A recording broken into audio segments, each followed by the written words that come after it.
تو اسی طرح یونیورسٹیوں میں کسی لڑکی سے کوئی اول تو بات چیت نہ کریں, لڑکیوں سے فری نہ ہو, کبھی ضرورت پڑ جاتی ہے تو پھر اس میں بدتمیزی والا لب و لہجہ نہیں ہونا چاہیے, اس میں فری بھی نہ ہو, ریزرو رہیں تھوڑا سا. ریزرو تو سمجھتے ہی ہیں نا, تھوڑا سا ریزرو رہیں, ہاں ہوئی ایک دم نا چھچورے پن پہ نہ آ جائیں, ٹھیک ہے نا, اور موبائل نمبر نہ مانگنا شروع کر دیں, ریزرو رہیں. اچھا ویسے آپ کی جنرل نالج کے بتاؤں, لڑکے جو ریزرو رہتے ہیں نا, لڑکیاں مرتی بھی انہیں پر ہیں. یہ تو ہمارے سامنے اتنے کیسز آئے ہیں نا.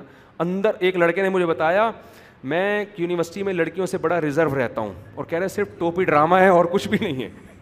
خود بتا رہا تھا مجھے, میرے سامنے ہر آدمی بے تکلف ہو جاتا ہے, اس کو پتہ ہے میں ٹکر نہیں ماروں گا نا, اس کو سن لیتا ہوں میں بات. تو کہنے لگا کہ مجھے خود بتایا, کہہ رہا ہے مجھے اتنا ٹھرکی ہوں, اپنے بارے میں بتا رہا تھا. وہ تو مشورہ لینے آیا تھا نا, برائیوں میں لگ گیا ہوں اور میں شادی نہیں ہو رہی وغیرہ وغیرہ, لوگ آتے ہیں کہ میں اتنا ٹھرکی ہوں. تو کہہ رہا ہے میں یونیورسٹی میں لڑکیوں سے بڑا ریزرو رہتا ہوں, بڑا نیک شریف بن کے نا, اپنے کام سے کوئی بات کرے گی, ہاں جی کیا آپ کو سر نے یہ بتایا تھا, یہ اس کا یہ مطلب ہے, ٹھیک ہے اپنا خیال رکھیے گا, بس اتنا سا. کہہ رہے اندر سے میرے دل میں اتنے لڈو پھوٹ رہے ہوتے ہیں کہ کوئی مجھ سے خود سے فری ہو. اور کہہ رہے لڑکیاں مجھے شریف سمجھنا شروع کر دی, اور زیادہ فری ہو رہی ہیں. کہہ رہے حالانکہ اپنے دل کی حالت کہہ رہے میں جانتا ہوں. تو اس لیے میں خواتین کو بھی کہتا ہوں جو بہت ہی گھننا بنا ہوا ہے نا, بعض دفعہ وہ محض اپنا امپریشن اچھا ڈالنے کے لیے گھننا بنا ہوا ہوتا ہے, اندر سے اس کے دل میں لڈو پھوٹ رہے ہوتے ہیں, لڈو, لیکن بعض صحیح بھی ہوتے ہیں. خیر وہ واقعی ریزرو ہوتے ہیں. تو میں یہ جو بار بار کہہ رہا ہوں نامحرم سے مسکرا کے بات نہ کریں, تو ایسا لب و لہجہ نہیں ہو کہ بدتمیزی جھلک رہی ہو اس سے, اس کا خیال کریں, کیونکہ دینداروں کا امیج اس سے بہت زیادہ خراب ہوتا ہے. آپ نے بدتمیزی نہیں کرنی ہے, فری نہیں ہونا بس آپ نے.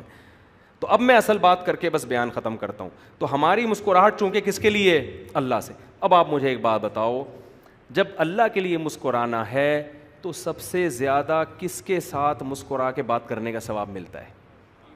ماں. کیونکہ نبی صلی اللہ علیہ وسلم کی صحیح حدیث, سب سے زیادہ اچھے اخلاق کا مستحق کون ہے؟ تمہاری ماں. صحابی نے پوچھا, اس کے بعد فرمایا پھر ماں, پوچھا اس کے بعد فرمایا پھر ماں. سمجھ رہے ہو؟ تو لہذا آپ چاہتے ہو کہ تھوڑی دیر کی مسکراہٹ ہو اور آپ کے میزان کا ترازو, اس ایک نیکی کا وزن اتنا ہو کہ وہ جھک جائے, تو سب سے زیادہ مسکراہٹیں کس کے سامنے بکھیرنی ہیں؟ ماں کے سامنے. سمجھتے ہو؟ دوسرے نمبر پہ مسکرانے کا سب سے زیادہ ثواب کس کے سامنے ملتا ہے؟ ایسا نہ خام خامے بتیسیاں دکھا, کوئی بات ہو تو یعنی ایکٹنگ نہیں کرنی ہے, جا کے ابا کو لگے کہ یہ پتہ نہیں کیا ڈرامے شروع کر دیے اس نے. مطلب یہ کہ میٹھے لہجے میں ایسا ایٹیٹیوڈ ہو, ایسا لب و لہجہ, ذرا بھی سختی نہ ہو بات چیت کے انداز میں.